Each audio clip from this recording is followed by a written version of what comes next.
বারাসাত লোকসভার অন্তর্গত পশ্চিম খিলকাপুর পঞ্চায়েতের পদ্মপুকুর গ্রামের 40 নম্বর পাটে তৃণমূল বাহিনী বিজয় মিছিল চলাকালীন আইএসএফ সমর্থকদের বাড়ি ভাঙচুর করে বোমা মারার অভিযোগকারী আব্দুল ওহিদ এবং সুনিয়া পারভিনের বক্তব্য, লোকসভা ভোটে তৃণমূল জয়লাভ করার ফলে স্থানীয় তৃণমূল কর্মীরা তাদের বাড়ির সামনে দিয়ে বিজয় মিছিল করছিল।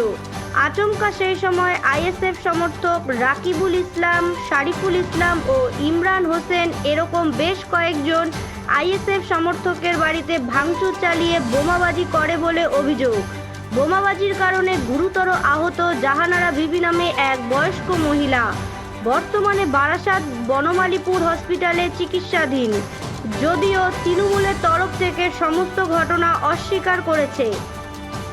হবি টিএমসির এই বিজয় উৎসব যেমন করে ওরা করতে করতে আসছে, আমাদের এখানে লোকজন আছে, বসে আছে, ওরা আচমকা এসে পিস্তল, বোম এগুলো নিয়ে অলরেডি এই দেয়ালে অ্যাটাক করেছে, পিস্তলটা এইভাবে ঘোরাচ্ছে, ঠিক আছে, এবং ওখানে 3 জনকে বম্বিং করা হয়েছে, তারা এই মুহূর্তে হসপিটালাইজ বারাসাত গভর্নমেন্ট হসপিটালে ভর্তি, জেলা হসপিটাল, এবং প্রচুর ওইসব ক্ষয়ক্ষতি চেয়ার আপনারা সামনে ওখানে দেখেছেন, ঠিক আছে।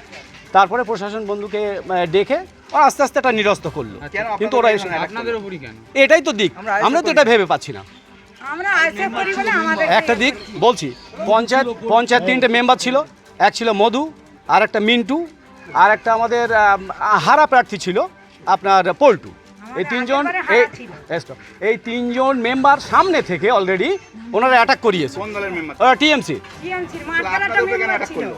এইটাই ভাববার বিষয়, কেন করলে? আমরা আইএসএফ করি, আইএসএফের তো আরও বন্ধুবান্ধব আছে আমার গ্রামে, কিন্তু আমরা দেশের সংবিধান বলছে যা যেটা ভালো সে সেটা করবে, যার যেটা ভালো লাগে সে সেটা করবে, সে কিন্তু এটা দিক, এটা একটা যেটা আমরা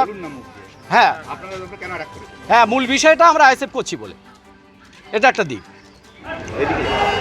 আমি এইমাত্র কাউন্টিং থেকে বেরোলাম, এই সম্পর্কে আমার এখনও কোনো জানা নেই, আমি জেনে আপনাদের রিপোর্টটা করব। যদি অভিযোগ হয়ে থাকে তাহলে আইনত কোনো ব্যবস্থা নেবেন? নিশ্চয়ই অভিযোগ হলে সেরকম কিছু হলে পার্টিসিরা দেখবে, তো এই মাত্র কিছু হয়েছে বলে আমার জানা নেই।